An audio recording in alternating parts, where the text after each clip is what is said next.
Բարև ձեզ, ես Սառա Հովսեփյանն եմ։ Այսօր ձեզ համար կպատմեմ շարունակությունը ընձուղտը Պեղոն եկել ես։ Գրող Ռոալդ Դահլ։ Երբ նրանք ուզում էին մաքրեին պատուհանները, դուքսն ասաց.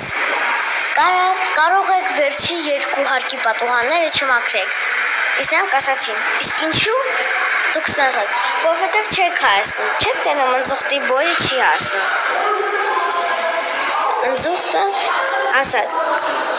դա միայն քեզ է թվում, որ չի հասնում, եւ նա իր վիզը բարձրացրեց, շատ բարձրացրեց, մինչև որ հասավ ամպերի մոտ էր այդ պատուհանները։ Եվ հետո կապիկն է բարձրացավ ուղիղ ընձուղտի գլխին, իսկ Պեղականը իր կտուցի մեջ ջուր լցրեց, այնքան մեծ էր կտուցը, որ նույնիսկ այդ տղան Բիլլին էր տեղավորվում։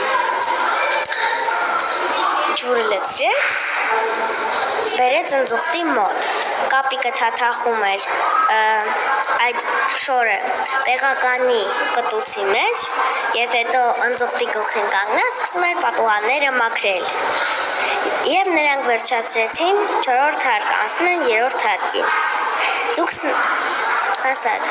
վերջացրեցիք, նրանք ասացին ոչ, մենք մենակ 4-րդ հարկն ենք մաքրել։ Հիմա իջնում ենք 3-րդ հարկ։ Դուքսն ասաց. պետք է ձեզ աստիճան, ասաց ինչու։ Ընձուղտը կա։ Իսկ դուքսն ասաց. ընձուղտը շատ երկար է իր վիզը, չէր կարա։ Նա կարճացրեց մի քիչ, որ հասնեն 3-րդ հարկին։ Դուքսն ասաց.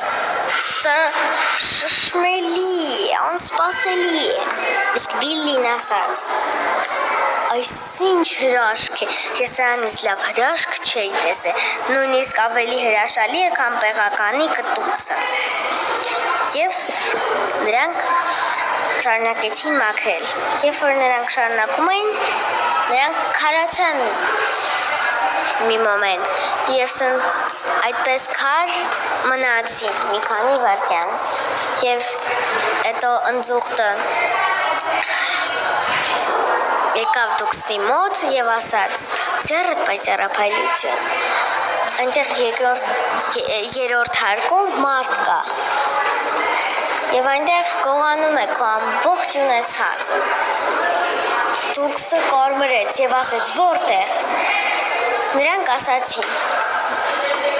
այնտեղ պատուհանը բաց, որտեղ որ պատուհան բաց է, դրա աջ կողմը։ Դուքսն ասաց. արագ, զորքեր բերեք, ոստիկաններ բերեք, զինվորներ բերեք, շատ արագ։ Եվ հետո երբ որ ընձուղտը Պեղոն եկել կապիկը շարունակում էին մաքրել, նրանք